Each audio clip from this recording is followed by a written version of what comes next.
Mm-mm.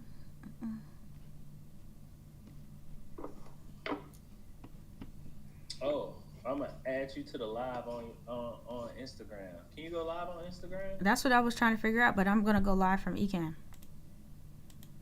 So I don't You gonna go think. live on Instagram through Ecamm? Yeah, yeah, yeah, yeah. So I got a Oh, whole what screen if you situation.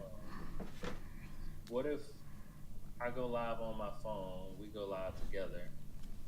I don't think it'll Oh, work, it already started. cause I've already, Huh? yeah. I don't think it'll work because I've had issues in the past trying Being to. live on your phone out there. Yeah, yeah, yeah. It's just like it's like a block. I get. We just. Uh, It's just like no Cool. for us. All right, all right, all right, all right. You ready for me to start the recording? You Yeah. good? Do your thing, bro. You good? Mhm. Mhm. Cool. Cool. All right. You just started the recording, so we are We can also talk about here. how like literally commenting on other people's posts can also help you. Like I witnessed that this week. Okay. So let me see. Commenting on people's. I'm not saying it's like a strategy, but I'm saying like it's something that can help in Nah, that's various good. situations. That's good. That's good. I Mm-hmm. like it. I like it. I like it. I like it. I like it a lot. I like it. I wish. Yin Mm, Song, what's going on? Good to see you all. This is my friend Ryant, I'm gonna see if I and can join your live. but I'm gonna go live from. Oh, Oh okay. Lord, I'm already in that joint. yeah, I Go told ahead. you I make it I'm gonna happen. see if I can join it. Oh, I'm about to now I can hear I you. like the little situation you got right here. I got a few of them. Look, check this out. I got the different screens. Boom. If I wanted to do a screen share situation, if I wanted to just Hmm. have this one here. Hmm. So I was practicing with some different skins. Oh, that's fire. I need you to set that up for me. Send me the situation. Imme- Thank you. immediately. It's as Ecamm, Ecamm. And so Fantastic. I want 14 of them. he said, fantastic. All right, cool. Dang, I wish we could just join lives. Dang. Only thing I don't like about it Mm-hmm. is that now I gotta get my situation straight with, because I'm gonna be talking to you if I'm Mm-hmm. live on my phone, then I gonna see me.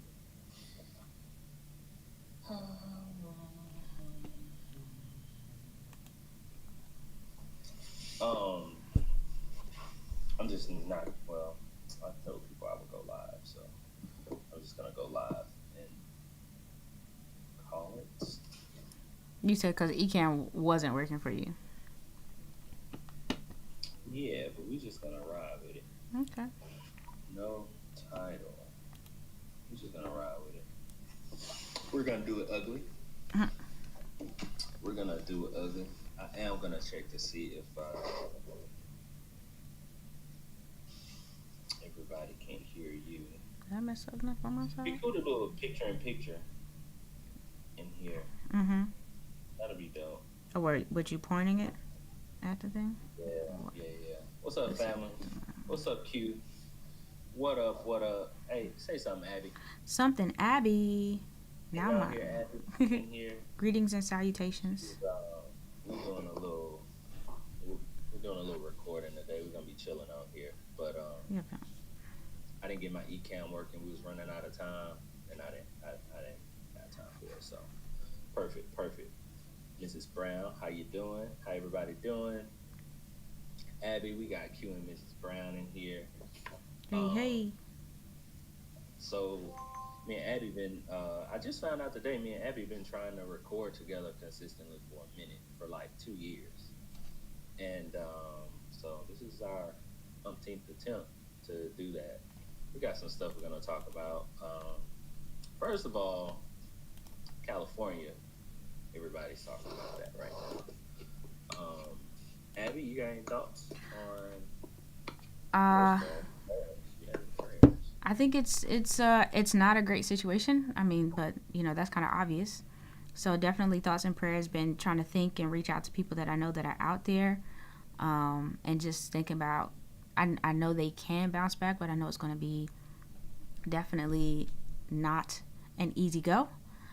But I think that the resilience that our people have shown is going to continue to prevail. But it's just the once all of the damage is done, it's the rebuilding from there. So watching people kind of pull themselves up. I think what the insurance companies are doing is criminal. That's what I think. Um, When did what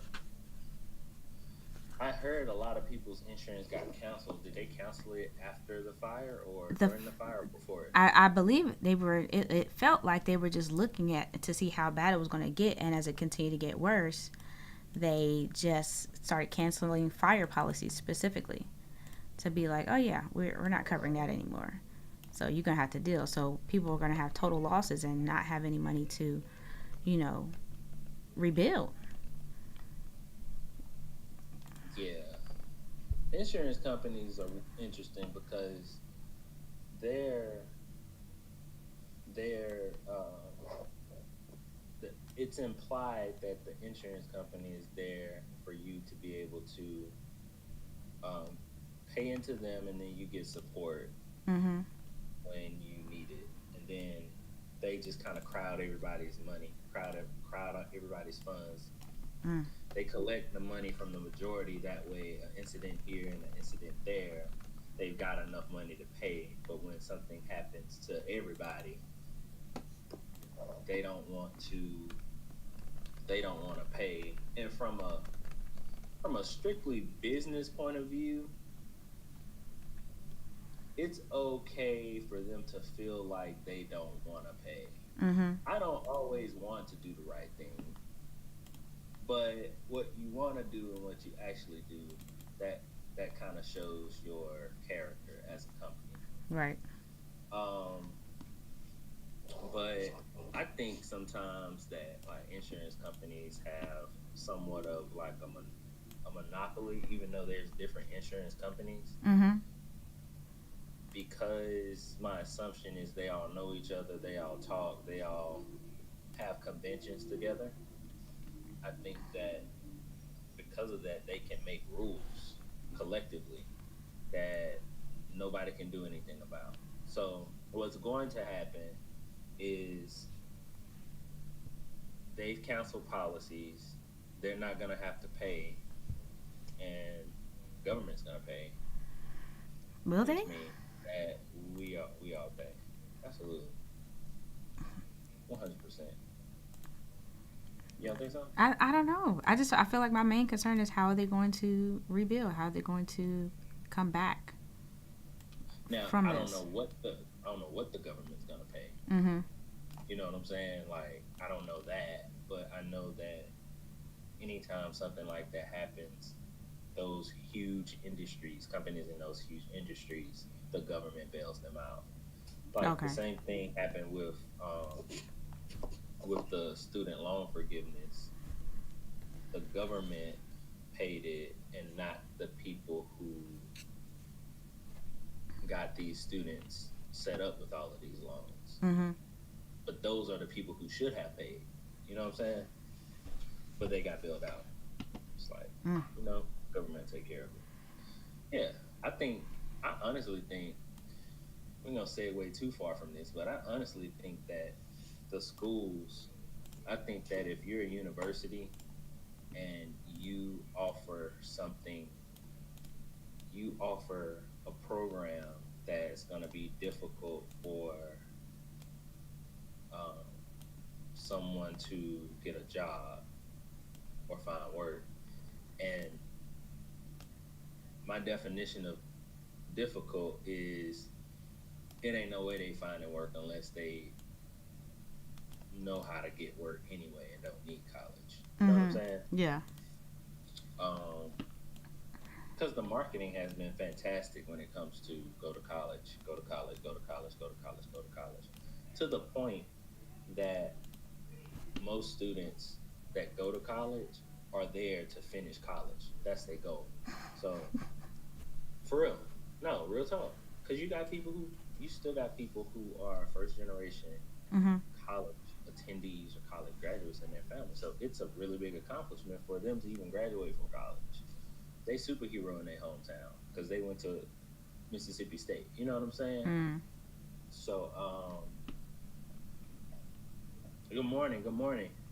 Um, and so when you when you have like somebody who is a first generation college attendee and their goal right now, their big goal is graduate college because none of their family has done that before.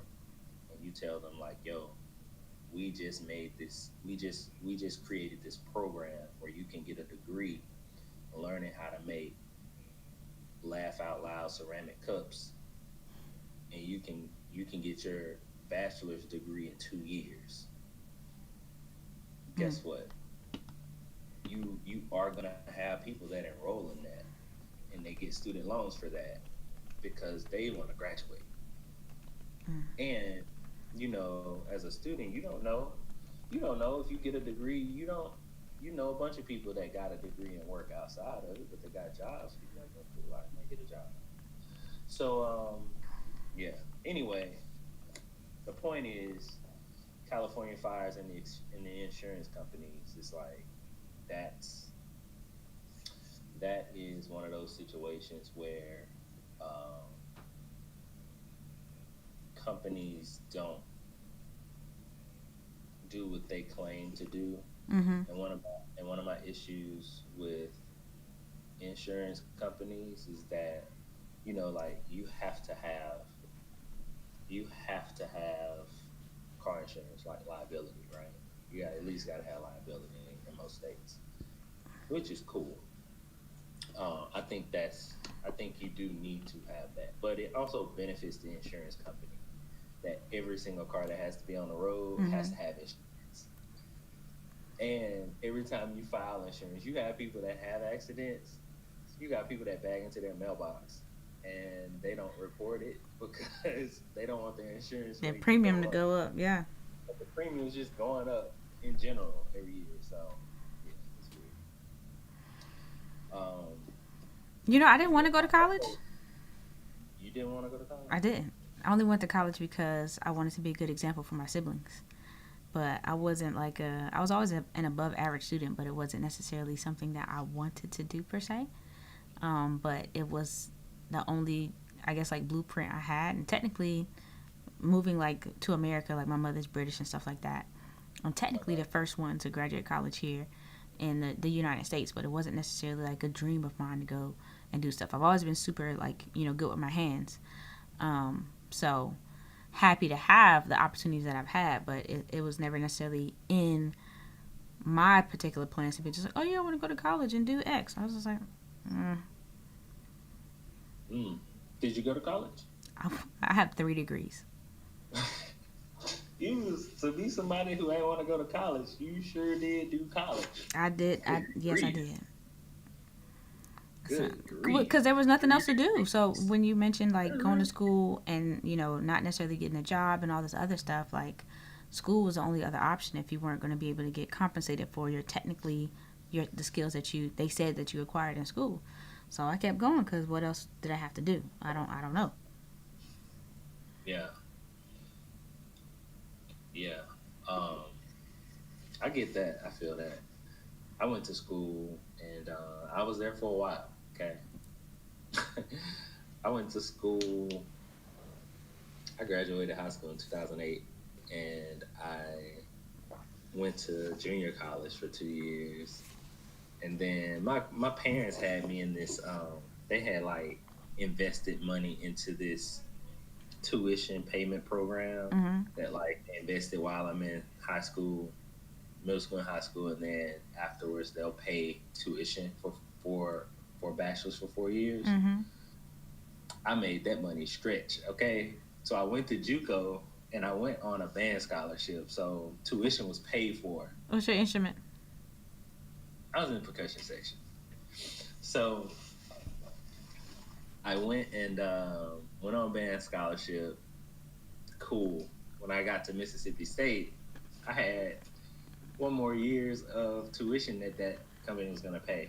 So I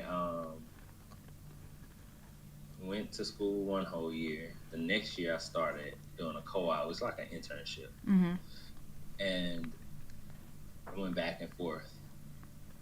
Like I would go one semester, I would work, and then the other semester I go to school. So then that last 2 years of tuition could stretch to 4 years. Now I wasn't trying to stay in school as long as possible. I didn't mind staying in school as long as possible either, but I um I would do one semester, and I actually came to Georgia to work for Georgia Power. Then Georgia Power, I think it's Georgia Power and Light and Gas or something now. But 2012, 2013, like I was in Georgia, and finally graduated, got a job, went to work. I went to school so I could graduate, get a job, and go to work. That was my goal. My goal was not to graduate. My goal was not to graduate. I did graduate, but that was just a byproduct of my mission to go to college, to get a job, to go to work. That was it. Jeez. It was that simple for me. Um, so yeah, that's interesting though. I didn't know you didn't want to go. And then like 3 degrees, that's very interesting because I wonder how many other people got 3 degrees and they didn't want to go to college. They was like, well, I ain't got nothing else to do right now, so let me go back to school. That was Let me that was invest it. in myself. I ain't So mad at it. I went to Johnson and Wales University. I got introduced to that school because I did a culinary program in high school, and they kept sending me stuff in my mailbox because my other college plan didn't work out. So I was like, I don't want to cook anymore. Um, so I saw that they had a sports and entertainment program. I was like, oh, okay. So I looked into that, and because I did the cooking competition, they gave me money towards going to that particular school. So I got my bachelor's in sports, entertainment, and event management. And then after that, I went to grad school. Not immediately, probably about a year later. I went to grad school and I got my MBA. And then a couple years later, I went back again. And then I got a master's of education. Why did you get your MBA? I needed that was literally a gap. I needed to find a school that would let me in without having to take the GMAT or the GRE. And I found a school, and it was an Adventist one that was associated with my denomination. And I was able to get in with the scores that I had from undergrad. And so I went, bought myself another 2 years, probably took out another $40,000 in loan because I didn't know what to do. Uh, yeah, and I went and got the MBA. The MBA was just to buy me some time to figure out what the heck was going on in my adult life, if you will. And then, yeah, after I got a little bit of direction, I was like, okay, I fell into education and wanted to get a degree in that one so I can get my teacher certification. So, yeah. Have you ever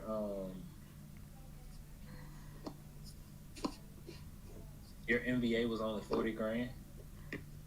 I mean, with interest now, but yeah, I think it was like 20 grand a year. It was probably less, but I think I took out the maximum because I didn't know I needed to pay rent and all that good stuff. So I went back to school to take out Okay. loans to pay for living expenses. So maybe it was like 40 grand a year. Who knows? But yeah, it wasn't cheap. That's a real thing. Mhm. That's a real thing. And they know that. Yeah. That's my point. Like they know that. But anyway, I digress. Um, yo, you ever thought about how you can create? So like this call Mhm. that we're doing every Monday, it's a digital asset. It's a digital asset Mhm.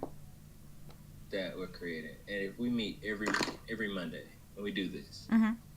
it will be something that on a regular basis, um, you have um, you have there's profit that can be made from it. So when I say profit, I don't mean necessarily money. Mhm. I mean I mean that what I mean is anything that you create one like the fact that content is something that you create one time that people can always listen to over and over and over again.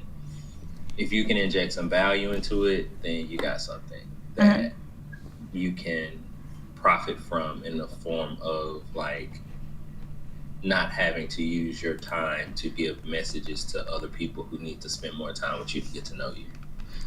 I do believe that content is a new form of real estate. And I believe that if you put your time and invest into it, that you will yield, those dividends in whenever the heck the end is. But I do believe that people who can communicate effectively online are going to be the folks who are going to drive whatever market they are in, be it whatever industry that you're in. If you can communicate a good message and be able to share stuff with people to influence them to do or buy or attend something, that is valuable, a valuable skill set that nobody thought was going to be as needed as it is. Like, I mean, years ago, imagine if we had the foresight to be like, oh, let me do this, or let me go into communications or copywriting or videography or whatever. Like, nobody knew, and now anybody can pick up something, but like everybody cannot effectively communicate. Your camera kind of went away. You still there? Yeah, I'm here. Can you hear Okay, me? I can hear you, but you are Oh, frozen. oh yeah, I think the little situation happened. Yeah, we gotta talk, DJI. We gotta talk. I Um, told you what to do after I did what I did. It never did it again. Take it, turn it on. Never. Not 5 minutes. Not 10 minutes. Not 30. Never. you assuming I didn't do that, and I I don't am. appreciate I that am assumption. assuming. I'm Okay. definitely assuming. I'm definitely assuming. um, I might have to stop it here to change it. Mm-hmm. But yeah, I think that's a good point. I think that though, I think effective communication is more important than like the platforms that we post on. That's just where you're gonna put it.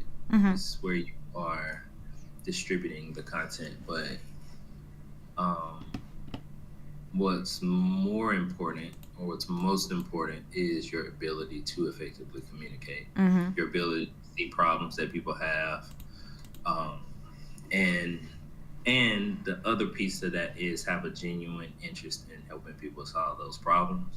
We got our own problems we're trying to solve, to be real, True. but we not masters of solving our problems, or if we were, we wouldn't have those problems. So if we, and this is something that I had to think about a lot because my my natural self likes to like do stuff by myself and be by myself, do stuff alone and stuff like that. Mm-hmm.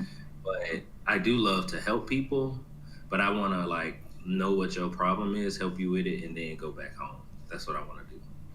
Um, but sometimes you don't know people's problems. You got to talk to people to get to understand what their problem is, and it's always a joy and a benefit to be good at something. So whatever it is that you are good at, um, whatever it is that you're good at, if you help people with it, then it feels good. It especially feels good when you help people with it, and it doesn't take away from your life or what you gotta do.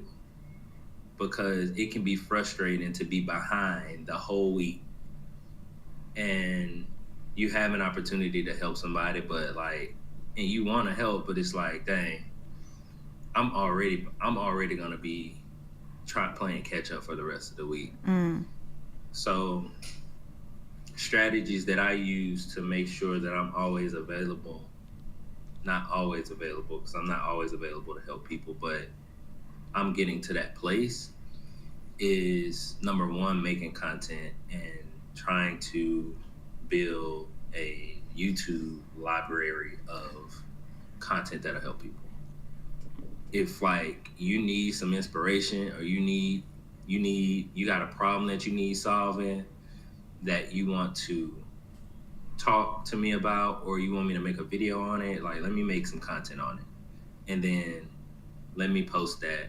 Let me put it in my YouTube, and that way you can binge watch that stuff and get help in that way. If you need help, if you got questions about gear or equipment and stuff like that, I got a school community that it ain't been active, but be active now. But I got a school community, so it's like just creating because it's creating assets that help you to help people without taking out of your cup. Because how often do you hear someone talk about, you know, people not pouring into them, but they have to pour into everybody else? The position of that statement is is sounds ungrateful, and it sounds like it has contempt within it. Because if I say, hey, I gotta go get on live with Abby tomorrow, so like I can't go to the farmer's market. I gotta get on live with Abby. Versus, yeah, me and Abby doing a live tomorrow, so I'm not available at that time. Those are two different statements to me. Now, I'm a literal person, so like I be listening to the words. That's why I have these pregnant pauses when I talk too, because I'm carefully choosing my words. But those are two different statements to me. One of them is like, this a chore I don't feel like doing. The other one is like, I got a commitment that I'm keeping. You feel me? Right. So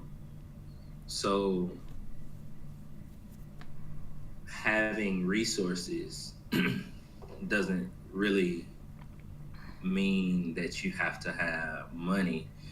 Money is a really good resource to help you get more resources, but there's resources we can create online that help people.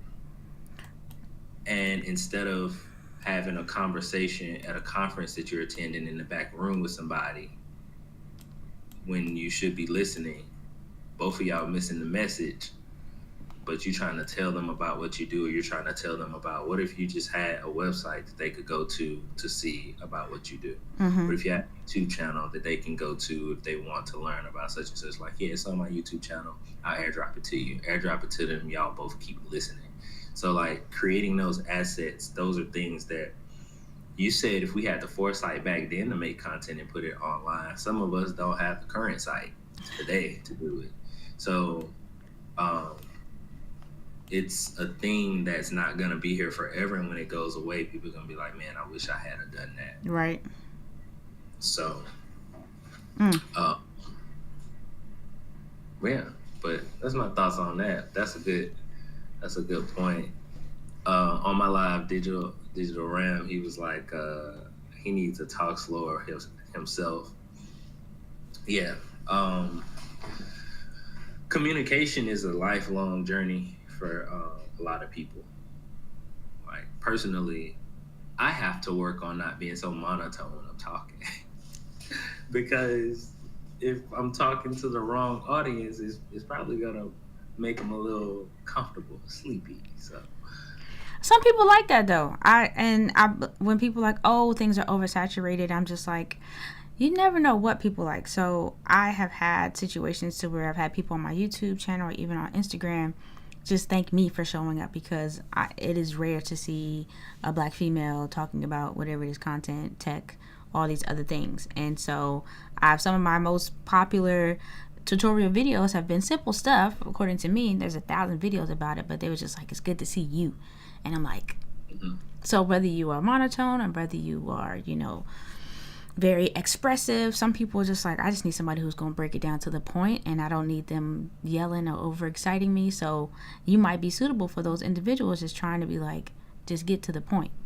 Whereas some people are like, no, I need you to entertain me. And I think I've struggled with trying to find my happy medium between making sure that I give value, but then not also being pressured to like be entertained. I've always felt some type of way when people expect me to be entertaining, because I'm just like, that's not what I'm here for. that's not my job. And so having the opportunity to share the way that I want to share and still get responses from it is dope. But then, you know, because I've said this a number of times, I feel for the people who've come on here to entertain. And people are always going to be like, do the thing, you know, make the Do the voice. thing, dance, do the You know, thing you and do. I'm just like, oh no, Oh, oh no. Wherever I go, I want to be able to do my thing, not just the thing. So, like, you look at Jaleel White, who was Urkel. You look at all these other people who have these characters, and you know they go places and like, ooh, do the thing, make the voice, you do the dance. And you're just like, what if they just wanted to go out there and chill? yeah. Um, but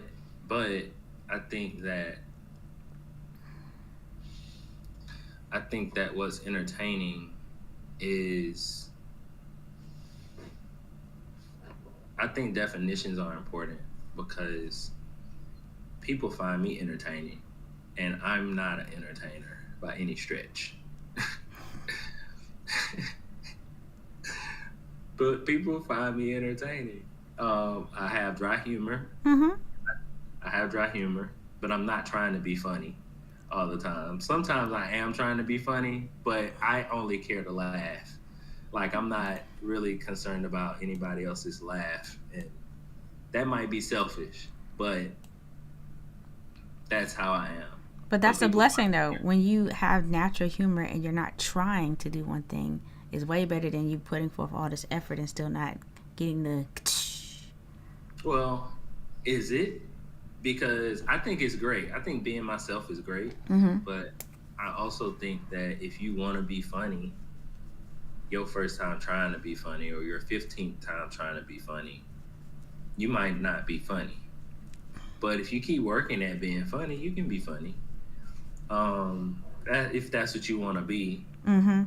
Now, if because I think that there's a idea around like people trying to entertain and people trying to be funny on the internet, but I don't think people have a problem with people trying to be funny. Dave Chappelle tries to be funny. He's good at it. He makes it look easy, but he tries. Okay, but it also doesn't feel like he's not being himself. So I think we call things what they're not. We're calling it that person's trying to be funny, but we really think that that person is not being themselves, Mm-hmm. or that person is doing it for the gram. But I mean, we're all doing it for the gram. That's why we own the gram. You know what I'm saying? Like, are we not doing it for the gram? We're doing it. We're doing it for Instagram. We optimize our content so that it can go. Right. You know what I'm saying? Now we got problems with it because, you know, it don't feel good to see 2 views on your stuff. But Gotta put the reps in. yeah, but um our expectations as consumers of content, Mm-hmm. it's really, really high. You ever see someone talk about how much an NBA, a certain NBA player, they don't like how bad of a basketball player that person is? But if that person went up the street to LA Fitness and hoop, they would beat everybody in the gym. Bust them up. There's just levels. There's just levels. And we have a very high expectation of that level, and we get so spoiled looking at it that we don't appreciate it. Mm. And then we don't appreciate people when they are on Instagram trying to give tips and tricks, and so that person like, okay, that don't work. They try something else. It's like, oh, okay, that don't work. Let me oh, when I do something crazy and dangerous, that gets me views. Okay, let's do that. Let me do that. And guess what? They do it, and guess what? They get People still complain. That's dangerous. You shouldn't do that. You shouldn't be. It's like, but you all encouraged me from the start. What you mean? they did. It was they were complicit in the fact that They scroll past it and they didn't comment anything. Mm. And comment what you want. Like I scroll past content and I don't like it or comment on it. Um but I think that we got to understand the cycle of everything um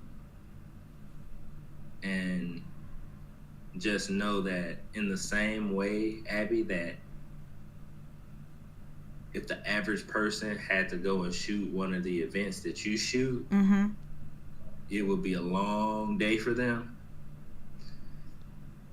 It just takes a certain level of person to execute an event. It also takes a certain level of person to show up on the internet Right. because the vast majority of people are not going to do it. They not. They not. Mm. My mama asked me the other day, she was like, how do I get on Instagram and start promoting my business? Okay, Mom.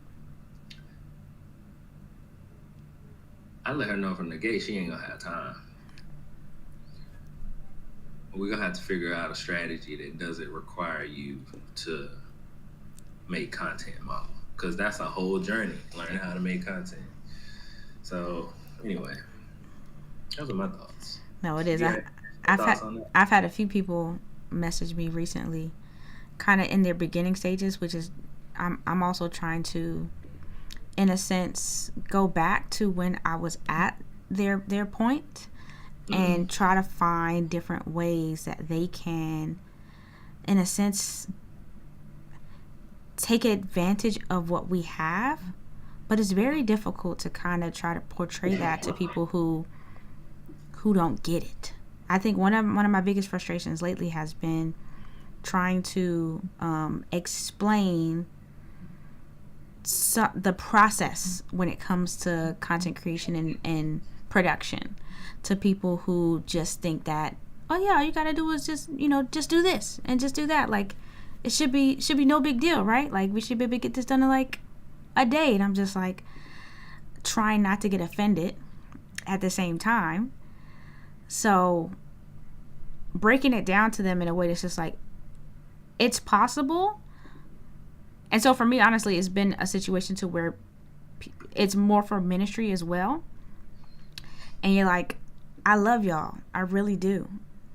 But when it comes to doing this stuff for free, things are different because you don't understand. So that makes the job more difficult because you don't get it. And because it's for ministry and y'all don't have a price tag associated with it, it makes the job even more difficult because now you don't value my time because you haven't sacrificed anything. And so trying to get my point across with certain projects that I'm genuinely interested in helping out on is just difficult to explain it in a way that's meaningful, but then also kind of helps them get to the point where they can grow and learn in that area so that with the next time they have the opportunity, they come at it from a different perspective or more understanding perspective. For sure. And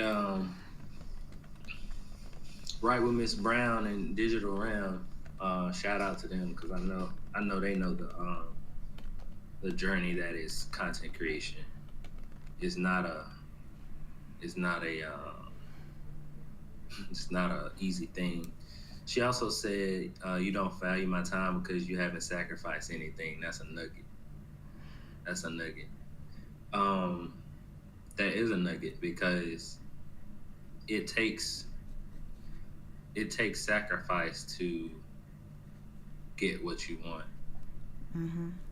Um, even in personal goal setting, if you want to, if you want to, um, if you want anything, whatever your goal is, the most common thing I hear is like New Year's resolution, losing weight, XYZ 1, 2, 3. What do you got to sacrifice something for it? You gotta go to the gym. You gotta stop eating bread and sugar. You just gotta do stuff. You know what I'm saying? So that's a very important thing to understand. And then what I started like asking myself, because in a business you get an opportunity meaning like you get a chance to sell your services to someone. Mm-hmm. You don't feel like you want to pass up that opportunity, especially if they got the money. So one of the things that I had to um, realize or think about was, how does this align with my life mission? And if you don't have a life mission, like you need to get one. Mm. Like like just like every company has a mission, every company has values. Most people have values that they talk about, but by the time you die, what big dream will you have wanted to achieve in all aspects of your life? Mm. Um, that's an important thing to know, because if someone asks me to come and help, to use my skills to help them do something that is outside of my niche, the next question I need to ask myself, okay, well, is this in my mission? Like, is this my calling? I like Is that. this in alignment with that? Before I say yes or no. If it's not in alignment, then I can't do it. Or if I want to do it and it's not in alignment, I need to change my goals so that it's in alignment. Mm. Um, that's something that's very important to me, because um, you know, even helping people solve like certain issues, or sometimes you can make a decision for your business that's not healthy for the business, but your feelings make it feel like it's okay. Mm. For example, I know someone who has a business, and the people that they hire, they want to hire people of color. They want to work with people of color, and they don't believe in giving up on people in color, giving up on people of color. Right. And their definition of giving up on a person of color is firing them when they don't do a good job. That's their definition of giving up on them. That might be other people's definition of giving up on them. That ain't my definition, especially if my mission is to be a top tier service for whatever my niche is. If I've got a team member that's not performing, we got other alternatives to help you get up to speed. We got resources. We just might not have a paycheck anymore. Mm. Or we might have to reduce a paycheck. We might have to create a training program where like, I'm flexible. I'm flexible, but some stuff can't move at all. The standard, our standard of services, our standard of quality, it can't move. Mm. I don't care who you are. But that's because our company's mission is connected to helping our people help their people. And the way that we get there the fastest is to be excellent. And our values are being excellent and being high quality and being, you know what I'm saying? Right. Our If our mission was no editor left behind, then okay, cool. we would we would cater to that, but it's not. So um, that's important, and that's like a contract with yourself, because sometimes contracts are important even amongst friends, because people forget what they're supposed to be doing. They forget the agreement. You have to remember what your agreement was with yourself about your business. And that starts with having like an overall mission in life that your business, your family life, your health journey, all of that fits inside of. What are your thoughts about that? So that last part one more time. I apologize. What was the last thing you heard? The last thing I heard, I ain't even gonna lie to you. One of my clients had texted me, so I got distracted You for a wasn't second. listening to any of it. Not necessarily. This is next level ignoring. Not ignoring. I'm here, but I was on that for a quick second because I had to You answer. gonna have to catch the recorder, Abby. I ain't gonna lie to No, you. that's fine, Bob. That's fine. That's fine. I just That. overall, I said that like you gotta have your your goal for your business So okay, needs I'm cutting to you fit off now because I was your life. listening. I was listening, and Now I jogged and her memory. and when Okay, you were mentioning the fact that you have to operate from a area of excellence and and maintaining those particular expectations in your business, I agree wholeheartedly that developing resources and things like that to set those particular expectations is what is needed. But I think that that's what we do culturally as well. Whereas some other cultures don't necessarily have that standard. Well, our standard, our lowest standards are super super high. Everybody doesn't have that. People can quit earlier than we can quit, but the expectations that we have for ourselves on a base level is like 100%. And so we are always striving for people to do more than 100% because 100% is our baseline, which I think is good, but then sometimes it can be very exhausting when it comes down to it. So sorry, from the tidbit that I did catch, that when you mentioned that level of excellence that we have for ourselves and for one another, that is something I feel like we should maintain. But then also, how can we be realistic about it, knowing that we're already operating at a higher level? that is that's in response to what I said before this. I think Mm-hmm. so. What I was saying was having a big mission for your life Mm-hmm. so that everything else can Be in align. alignment. What are your thoughts on that? So if I'm being honest with that, I think that personally, I have had struggles when it comes to having a big mission for my life because I was just focusing on the here and now, getting through the stuff that I was going through. So I have always had the best opportunities to kind of think big because I was thinking about how things are going to go for the next day or for the next week.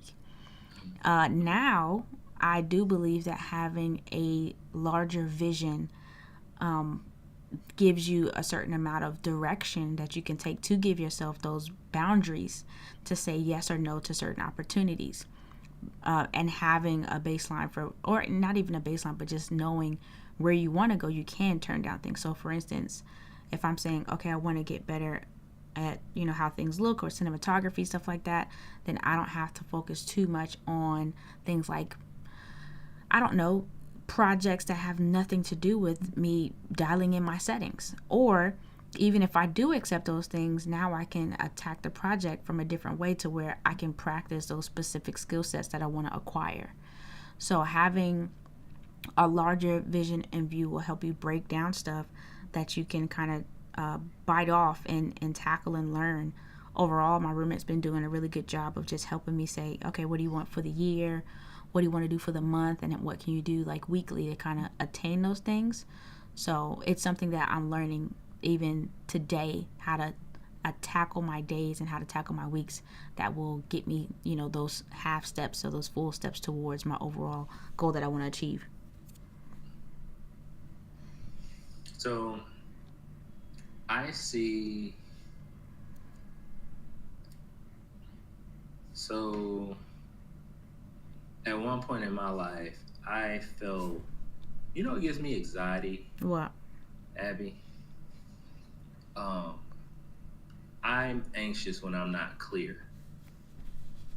So if I don't know what to expect, if I don't know, if you shoot me a text and be like, "Yo, I gotta talk to you about something," you better be sending in a second text what it's gonna be about because if you don't, that's gonna bother me You don't want them because I don't cliffhangers? because I don't know. You might as well had not sent me that text. Mm-hmm. You know what I'm saying? Like at least So anyway, um, before I uh, before I learned how to uh, before I learned how to like set a big vision that made sense to me because I'm also a practical person. Um, I felt really, really constricted. Mm. Like family members would, and this is even back when I was working at the plant. Family members would hit me up and tell me like, "Hey, what are you going? Are you busy August 5th?" And it would be like May. My answer to them would be, "I don't know." Right. Like I don't know. I don't know what might come up that day that I gotta do. You know what I'm saying? Then when I started working, when I started doing video, oh, I for sure it was an automatic no. Like if you hit me up and you was like, "Yo, you got time on such and such day," I'd be like, "Nah, I might have to work." I wouldn't have anything scheduled that day, but I had to stay open. Mm-hmm. Um, that is prison. That's a whole jail cell because if you don't, what up, Kimar? If you don't have a, if you don't have the ability to see what's ahead, you don't have the ability to persevere and stick with it until you get there. Because you have a there to get to. You know what there looks Yeah, like. yeah. So imagine if uh, I see examples all the time of people who are trying different things to see what's going to work, right? Mm-hmm. Some things they stick with longer than others, but nothing do they stick with for 5 or 10 years. And neither should they, because they're not clear on where they want to go. They've got an understanding of what they want their life to look like, what they want their home life to look like, what they want their family life to look like. Sometimes, a lot of times, they don't know from a work perspective what they want that to look like, but that's because that's one of the things that we have the lowest amount of experience of in life. Mm-hmm. How many people do you know that graduated college to go and get a job and they couldn't get that job because they didn't have enough experience? And they're like, well, I need a job to get experience. So let me just get, you know what I'm saying? But the work experience is a real thing. Now we see it all the time when people are looking to get a job somewhere, but it also applies when you are trying to decide on a career path. Right. That's one of the reasons why internships are important. Because with an internship, you get to feel what it's like to do that work. Mm-hmm. And if you don't do something at least 100 times, you don't know. I pick 100. I like 100. If you don't do something at least 100 times, you don't know if that's what you like, because you don't have enough opportunities. You know what I'm saying? So You don't have.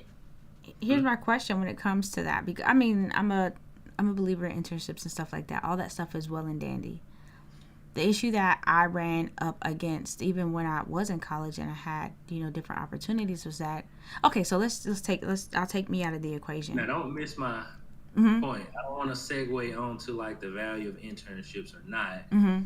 My point is, my point is a really good way to get clarity and to direct yourself is to ask yourself, by the time I die, what do I want to have accomplished in my career, Mm-hmm. family, health, spiritual life?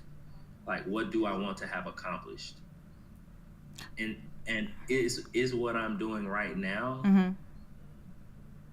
putting me in the direction of accomplishing that? And that direction don't mean it's a straight line. It might be pure east. You might be headed northeast, Mm-hmm. but at least you know that you're in that vicinity and you're still going in that direction. So that's my point. Got you. So I make 2 points. Okay. My business coach, actually, this is the second time he's having me do this activity. He told me to write my eulogy, what I want people to say about me when it's all said and done.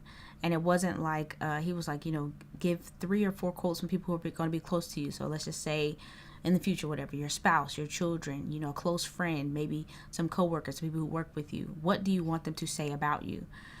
And one of the things that come up is, you know, like, oh, she was such a hard worker. Like, they're going to be wanting to share how you made them feel, the things that you all did together to create memories. So you bringing that up is key to be able to have that, you know, that barometer, if you will, to say, when it's all said and done, am I accomplishing the things that I have said that I wanted to do? The point that I was making when it comes to getting those experiences, where I feel like some people can get caught up, is sometimes we just don't have the resources or the support to be able to take those risks. So if we look into the eyes of, you know, young athletes who could go to college and get a degree and everything like that, but it's just like they want to go straight to the pros so they can get money, so that they can, you know, get their family out of these, you know, particular situations, get their family out of the hood, be able to provide for their family. So they miss out on the reps that they could have gotten, as well as a degree, to go and get the opportunity that's going to get them to a goal fastest, even if it's not their end goal.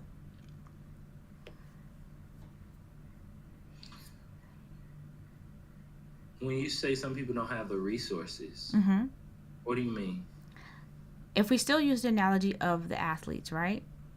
Hmm. They're going to school, but they're going to school, they're well fed and everything like that, but their family is still suffering. So they're looking to be able to get paid so that they can fix those things. So if we're looking at internships just in general, most internships are non-paid. Some people cannot risk going to get the experience and not being paid for it, so they go and take something that is paid, or they go and get a job. So they can't get the reps in on what they're actually interested in, because they have to handle what might be responsibilities, or paying their rent, or paying their car note. So some people do what pays and not always can stick to the route that is going to give them more experience in what their heart or their mind really wants to do. It's like, I have to handle my immediate responsibilities. My dreams can come later. I ain't got a problem with that. Let me be clear. I went to college to I went to college to major in electrical engineering because they made money. That was it. It's like, cool, let me do that because when I get out of school, I'll that's the fastest way I know how I can make $100,000. Mm-hmm. That's the only reason I majored in that. I thought engineers were cool, but I also thought a lot of stuff was cool. But that's why I went to school for that. Well, that's why a lot of us in our generation, that's kind of what we were kind of steered Yeah. towards, because our There's parents nothing. are, we're the first ones out to at least have the choice of what we want to do. Yeah, but I don't want to sidetrack my point Mm-hmm. because you said that like internships are not great all the time because a lot of them are unpaid. I'm not advocating for doing an internship. I was just bringing up the fact that internships are good for work experience because when you try to get work experience, Mm-hmm. when you try to get a job and you don't have that work experience, people get turned down. And in the same way that you get turned down from a job because you don't have work experience, you also don't really know what you want to do in life as an entrepreneur sometimes because of lack of work experience, Mm-hmm. and you don't understand how much work experience helps you get that clarity because sometimes doing you can be a videographer. I just be speaking on behalf of videographers because I am one, but like you could be a videographer and do weddings. You can do weddings, events, one-on-ones, courses, live streams. You can do all of these things, and at the end of the year you've done 50 jobs, but you haven't done 50 weddings, you Mm-hmm. haven't done 50 events, you haven't done 50. So at the end of the year, all you feel like is like you really worked hard that year, you really dealt with some people that year, you really, and there's no consistency for you, and there's no, you don't have data, you don't have the data set to look at and be like, okay. And as a startup, because that's what you are. If you work by yourself or have, or if you're not a startup if you work by yourself, but you're a startup if you're in the first 5 years. Like as a startup, you don't have time to be analyzing 7 different services that you're offering. Mm-hmm. But also as a startup, you really don't have time to be turning down any work for money. You feel me? So all I'm saying is sometimes people can think that they are going in the wrong direction Mm-hmm. when something hasn't worked. But the fallacy is that they don't know that that thing doesn't work because they haven't done it long enough. Even if they've been shooting for 5 years or 10 years, because for that 10 years, they haven't even done 50 or 100 of one service Mm-hmm. to one type of client to even know. And I found that out firsthand when my first year in, I was doing whatever I was only advertising to work with business owners. But if you had a wedding and the money was right, we were gonna be there. We was gonna be there. Okay. um, Even today, the money right, we might pull up on your wedding. You know what I'm saying? But we're not putting that out there. But yeah, my point is like you gotta be able to do it a lot. That's why like another place I see this is in like people. You ever had somebody that you was cool with and you met them through like a work capacity or whatever, and that was the only that together. Like, yeah, this friend. Sorry, 1 second. My audio tripping. Hold on 1 second. Let me And then I can restate it. This friend is good going to football games with. Or this is my friend that I do such and such.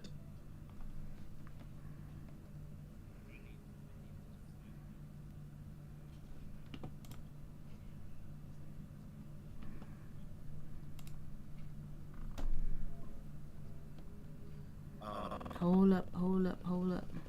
That's because like you've had that experience with that person, and you're clear. Like this is my friend that I can talk to about these things, but I can't talk to them about other things.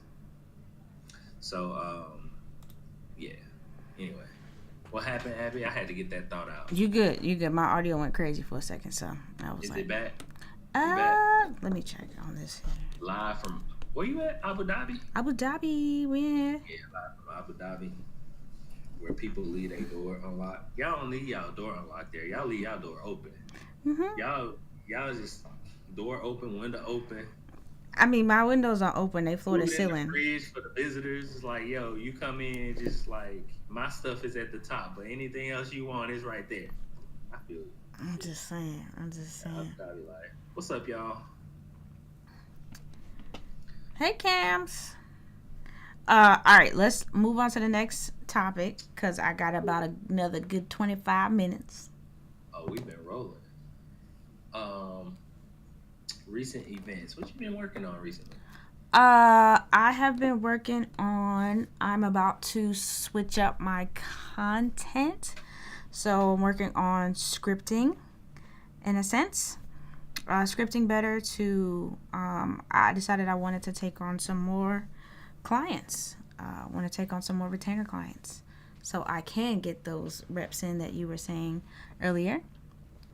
To be able to give results to my clients. So I'm getting ready to pivot and kind of pitch a little bit more to people who will need my services. And so that is what I'm working on currently. And when you had told me the other day, he was like, hey, did you check out Madi's post about repurposing? And I was like, oh, I didn't know. So I went to go check it out and I left a comment on it. And my comment is getting more attention. I was like, oh yeah, I do this. And people are like, does it work? And I'm like, yeah, like I've been doing it for like the past 2 years. What you mean? And so I think Hmm. Go ahead. No, I and got a question. okay. So, people were asking me more questions, and I told them I had a repurposing toolkit that they can go ahead and check out. Let's get it. Where I have a master class in there and some other Let's tutorials, get it. and it also coincided with all the tutorials that I've been posting for the month of January specifically about repurposing. So that's been really cool. My next step is to kind of position myself to have a product people can purchase. So I have a Yeah. freebie and I'm grabbing name and email, but now to have a conversion will be even sweeter. So that's the next step to get that done, so that even when people run across me, it's just like, here are 3 things that you can take action on if you choose to. Um, that's fire. So he posted a post. I told you about it. You went over there. You commented on it. Hmm. And what did you comment specifically? I literally comment, "This is what I do," and the people were So, like, "Really?" I was like, "Yeah." and then, and then, a bunch of people started commenting, and then you put an offer in there. All right. So I'll tell you exactly how it went down. So, because his post actually did really well, so the algorithm was liking him. It's almost at 200K. That's 78 Oh, posts. for real? Mm-hmm. Like views or likes? Views. Oh wow. It's at I can't see the like count, but it's at Okay. 78 posts, and then mine right now, my comment is like first, and So, it and you can tell him too. Tell him I wasn't trying to hijack his post or nothing like that, but I was just commenting in it, and it happened. But I put like, this is what I do, and then in response to it, I just happened to say like, I'm sharing 30 days worth of repurposing tutorials on my IG every day this month, and if anybody's interested, they can go and check them out. So I've been getting quite a bit of traction with people just seeing that and heading over to see that I have 13 going, well, literally 12, 13 days worth of stuff, and it's gonna go all month. But hold on. Hold on. Mhm. I gotta ask my question before I forget. Go ahead. My question is. My question is, um, when you said this is what I do, Yeah. and they were like, really, Mhm. what is what you do? It was in reference to Madi saying a content repurposing agency. So the post was literally like, "Oh, I want a low key situation," and he was like, "Content repurposing agency," and he broke down like what you can do. And my Yeah. comment was like, yeah, like, this is what I do. Like, I have a content repurposing agency. Got you. Got you. So out of the people that was like, does it work? Mm-hmm. And you was like, yeah. Mm-hmm. Does what work? Does repurposing content in a sense, can you make money by repurposing content for other people? That was my yes.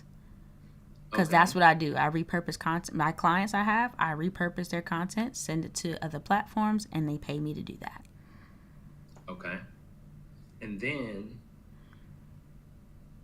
when you talked about the 30 days of repurposing, Mm-hmm. you're teaching people how to repurpose content. Correct. Cool. And because you're getting some traction and some traffic, you are developing some other assets to capture some of those people that are on the way. I think that would be the next step in the process, to be able to have something. So be it a workshop, or, I mean, right now, I don't, because I'm not trying to do like a money grab. Like, money would be nice, I'm not going to lie to you. But I don't want to just throw something together and it not be to my standard of expectations. Just trying to throw somebody in a funnel because I'd like to take their money. But like I said, I have this free resource. It's got tons of different things in there that people can utilize to show them that this is how you can manipulate and repurpose content. And then when I have something that I want to present in front of them to say, and this is how you can either learn from me live, or this is how, I'm hosting, a workshop or whatever. There's that. Okay. So the people that came over there Mhm. were interested in learning how to start an agency? Some of them were interested in starting an agency. I think some of them were interested in just finding out more about what repurposing is. So it's a mixture. Why?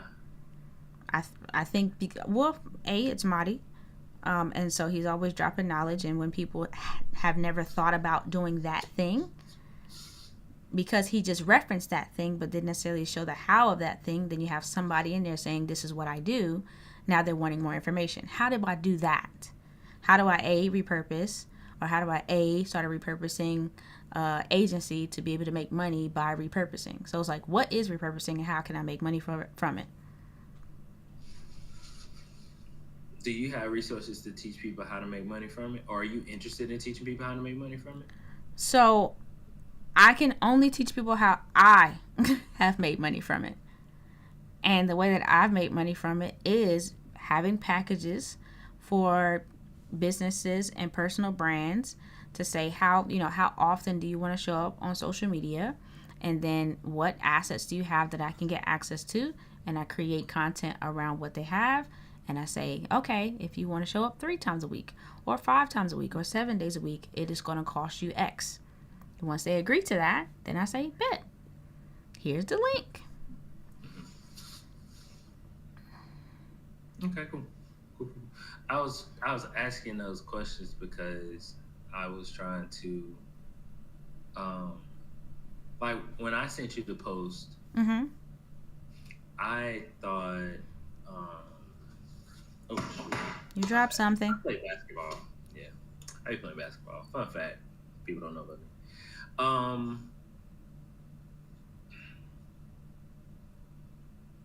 So I sent you the post. You know I sent you the post? Why? So, well, first of all, I'm pleasantly delighted that at what you did with the post and what you got from the post, because that didn't even cross my mind. First thing I was thinking about was, oh, what he was giving in the post was strategy. He's providing a strategy. Most people aren't able to.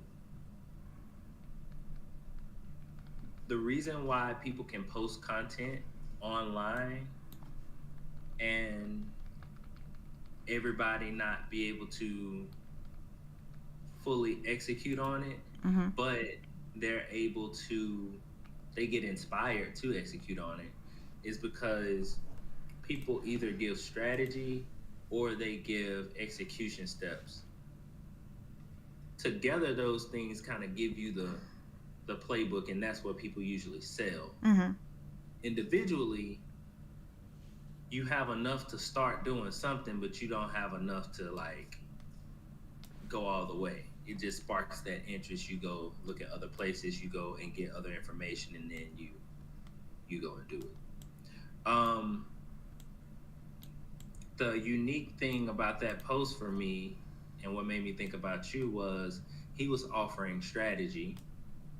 And I know you already do the work, so you have your own strategy and you've executed it. So like, you could listen to what he's saying and hear something and already know how to apply it. You can run into, or already know how to apply it. So I was like, oh,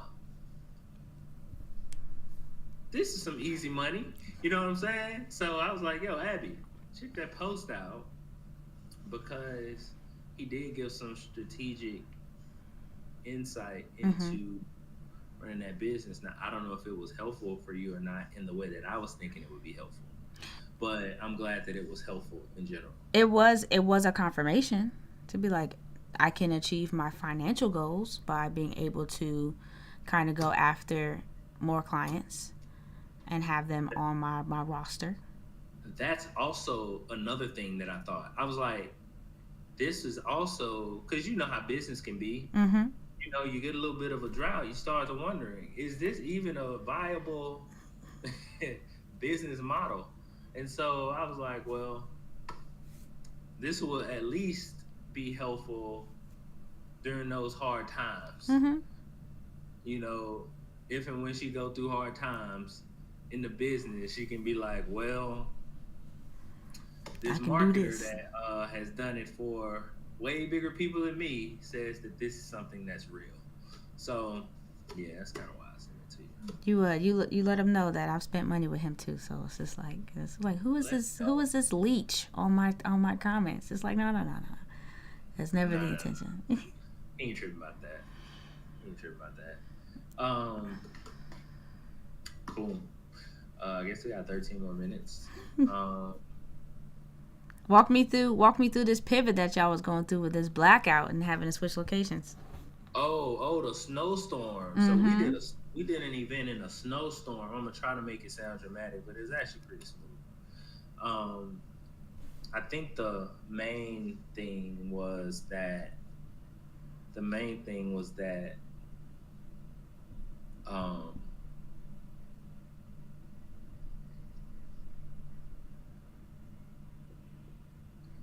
a really good measurement of how much you actually care Mm-hmm. is what you let stop you. That's a really good measurement. So we had this event this weekend, and we saw the ice storm coming or whatever. The event was going to be Friday and Saturday, and Thursday I got a call from one of the members on my team. She was like, "Hey, what are we supposed to do for um, the the event? Like, it's supposed to be snowing." And my words to her was, "Pack a bag in case we need to get you a hotel. Drive safe. If you feel unsafe driving, don't go. I will be there." So um, I ended up going early.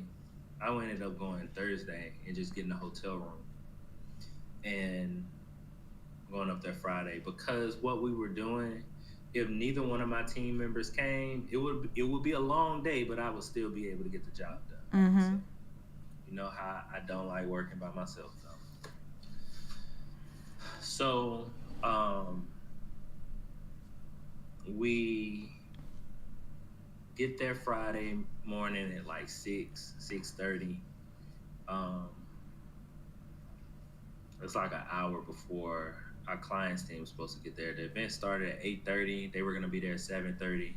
We like to be there at least 30 minutes early, so it was probably about 6:30 we were there. And it hadn't. We got there. It hadn't snowed yet.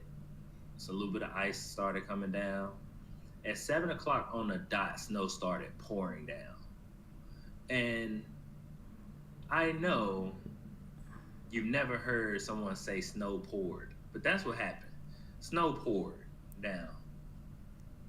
And we didn't know if attendees were going to come Mm-hmm. to the event because it was just us there getting stuff set up. Um, but all we knew was we were in there, we got everything set up, and then at 8:15, 8:20, people started trickling in. I think everybody except for two people made it. Nice. And these were people that traveled from out of town to be there. So they came, had a good time. Everything was all good. I booked the hotel rooms for that night because it was supposed to, the snow stopped, but it started raining. It's supposed to get icy. Mm-hmm. Black ice. And everybody on the team lived an hour away from the venue. So um, Tundra, he was like, "Nah, like I'm not gonna be here. I'm not gonna not go home to my wife." I don't blame him. So he went back to the house, and so I got Miracle a room, and I already had my room. So the next day, the next day, we went up to the venue early, same time, same call time. Got up to the venue. Before I got to the venue, I pulled up to the traffic to the intersection, and the lights were out in the intersection. Traffic lights were out. I looked to my left, which is the direction that I have to go to get to um, the venue. The whole block is out. I have experience working with the power company, and I have a fair understanding of what's probably going to be out for a couple hours and what's probably going to be out for half a day. And this was like a half a day outage or more. So we hit up the client, texted the client, and told her that, hey, the event, the lights are out at the venue. And this was like 6:30. And I felt really good about being able to do that. And I felt really good because it was a good example to my team about why showing up before time is beneficial. Mm-hmm. You got time to get your settings right in your camera. You got time to sit in your car and like whatever.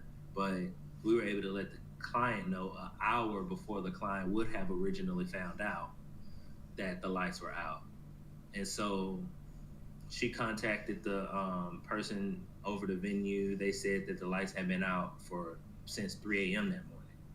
And so, and because my team was already over there, they were able to go inside because the door had a magnetic lock, so it automatically unlocked. The lights went out.